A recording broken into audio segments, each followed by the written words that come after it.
পদ্মাপাড়ে ফের মৌলবাদের দাপাদাপি। ফরিদপুরে জেমসের অনুষ্ঠানে হামলা চালানোর ঘটনা। ফরিদপুর জেলা বিদ্যালয়ের বর্ষপূর্তি ছিল এবং সেই বর্ষপূর্তি অনুষ্ঠানেই হামলা চালায় মৌলবাদীদের একাংশ। সঙ্গীত শিল্পী জেমসের অনুষ্ঠানে রীতিমতো তাণ্ডব চালানো হয়। দেখতে পাচ্ছেন সেই মুহূর্তের ছবি আপনাদের সামনে ইতিমধ্যেই আমরা তুলে ধরছি। ফরিদপুরে জেমসের অনুষ্ঠানেই হামলার ঘটনা।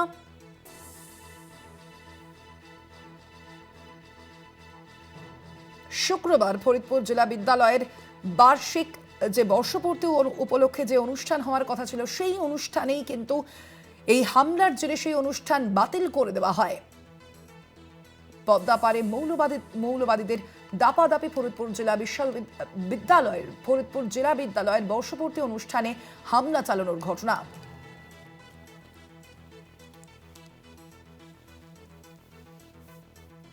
সঙ্গীত শিল্পী জেমসের অনুষ্ঠানে তাণ্ডব চালানো হয়। আমরা বিষয়ে কথা বলবো। আমাদের সঙ্গে ফোন লাইনে রয়েছেন আমাদের মুখ্য রাজনৈতিক বিশ্লেষক জয়ন্ত ঘোষাল। জয়ন্তদা, বারংবার এই যে হামলার ঘটনা আমরা দেখতে পাচ্ছি, বাংলাদেশের সংস্কৃতি ক্ষেত্রগুলোতে কেন বারবার হামলা করতে চাইছে মৌলবাদীরা, কি মনে করছেন? আর এই ঘটনা কতটা অনভিপ্রেত?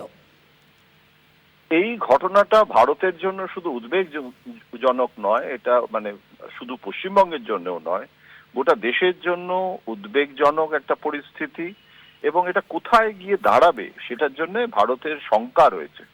ভারতের পক্ষ থেকে গতকাল দ্ব্যর্থহীন ভাষায় নরেন্দ্র মোদীর সরকার তারা জানিয়েছে যে এই যে সংখ্যালঘু হিন্দুদের ওপর বাংলাদেশে অত্যাচার চলছে সেটা নিন্দনীয় এবং সেখানে তার সরকারের করা প্রয়োজন। সেটা একটা অন্য সার্বভৌম রাষ্ট্র, সেখানে ভারত সরকার নাক গলিয়ে সেখানে নিয়ন্ত্রণ করুক, সেটা তো কাম্য পরিস্থিতিও নয়। আবার প্রতিবেশী রাষ্ট্রে আগুন লাগলে সেই আগুনের আঁচ এসে আমাদের গায়ে এসে লাগে। এখন এই পরিস্থিতিতে কেন এটা হচ্ছে, দেখো, মূল কারণটা কিন্তু হচ্ছে যে এখন নির্বাচন এসে গেছে। এটা প্রাক নির্বাচনী হিংসা এবং এইটা এমন শেখ হাসিনা নেই, আওয়ামী লীগ দলটাকে পর্যন্ত নিষিদ্ধ করে দেওয়া হয়েছে, তারা ভোটে অংশ নিতে পারছে না।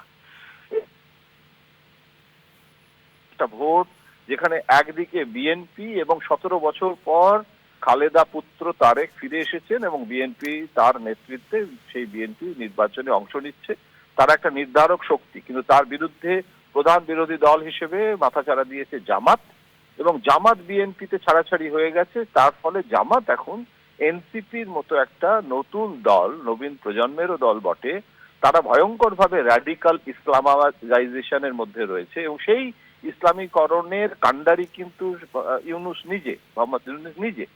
এখন তার ফলে এইখানে বাংলাদেশের যে মানুষ তাদেরকে একটা মৌলবাদী পথে, এবং এক কথায় বলা যায় জামাতরা তো প্রি-71 71 সালের আগের যে পরিস্থিতি, অর্থাৎ পাকিস্তান, অখণ্ড পাকিস্তানের পথে নিয়ে যেতে চাইছে। পাকিস্তান সেনাবাহিনী ভারত বাংলাদেশের সেনাবাহিনীকে নিয়ন্ত্রণ করছে। এর মধ্যেই আইএসআই প্রধান কতবার বাংলাদেশে ঘুরে গেল। এখন এই যে সব ঘটনা বলি, এটা থেকে বোঝা যাচ্ছে যে বাংলাদেশের মানুষকেও এই ইসলামিক মৌলবাদ আর অন্যদিকে ভারত বিরোধিতা, ভারত বিদ্বেষ, এবং যারা ভারত বিদ্বেষী তারা তাদের মৃত্যুতে তাদেরকে শহীদ আখ্যা দিয়ে কবি নজরুলের শহীদের পাশে, বেদির পাশে তাকে শায়িত করা হচ্ছে এবং সেখানে ইউনূস থেকে শুরু করে সকলে সেখানে যাচ্ছেন। এমনকি বিএনপি নেতা তারেক পর্যন্ত সেখানে যেতে হচ্ছে। এটা একটা পলিটিক্যাল কম্পালশন হয়ে গেছে বাংলাদেশের জমিতে। সেখানে কিন্তু ভারতের পক্ষে কথা বলে ভোট করা যাবে না। এখন এই পরিস্থিতিতে একটা কম্পিটিটিভ মৌলবাদ, কে কত বেশি মৌলবাদী তার যেন প্রতিযোগিতা শুরু হয়েছে। মাঝখান থেকে নিরীহ কিছু মানুষ, শুধু হিন্দু নয় মুসলিমদের উপরেও আঘাত আসছে, বিএনপি নেতারাও তো এর বলি হয়েছেন।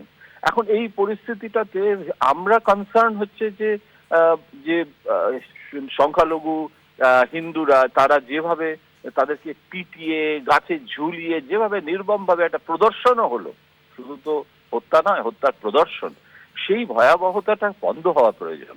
এখন এই মুহূর্তে ভারত প্রথমেই একদম ইউনাইটেড নেশনের কাছে চলে যাওয়া বা অন্য কোনো একটা ভয়ঙ্কর একটা প্রোঅ্যাক্টিভ হট পার্সুটে চলে যাওয়া, অপারেশন সিন্দুরের মতো, সেটা বিজেপি নেতারা বলতে পারেন। শুভেন্দু অধিকারী তো রোজ বলছেন যে ড্রোন নিক্ষেপ করতে, কিন্তু কূটনীতিতে যুদ্ধ হচ্ছে সব থেকে সর্বশেষ তার পর্যায়।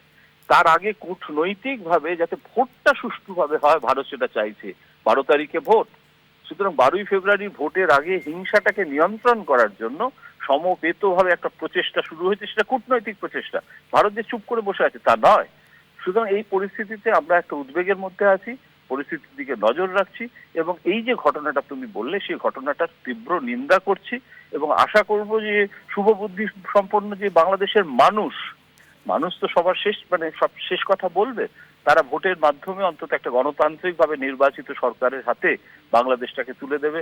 বাংলাদেশ যেন আবার একটা সামরিক একনায়কতন্ত্রের পথে চলে না যায়, সেটাও দেখা প্রয়োজন। ধন্যবাদ জয়ন্তদা।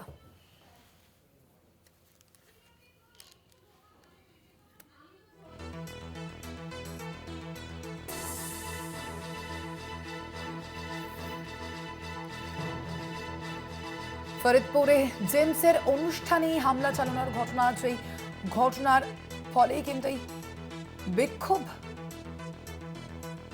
সঙ্গীত শিল্পী জেমসের অনুষ্ঠানে রীতিমতো তাণ্ডব চালায় মৌলবাদীরা, গানের অনুষ্ঠান পণ্ড করে কট্টরপন্থীরা, এবং সেই কারণে হামলা চালার ঘটনার কারণে কিন্তু মুহূর্তের মধ্যে সেই অনুষ্ঠান বাতিল করা হয়। এবং আয়োজকরা যে দাবি করছে যে মূলত বহিরাগতরা সেখানে যেহেতু উপস্থিত থেকেই এই হামলা চালায়।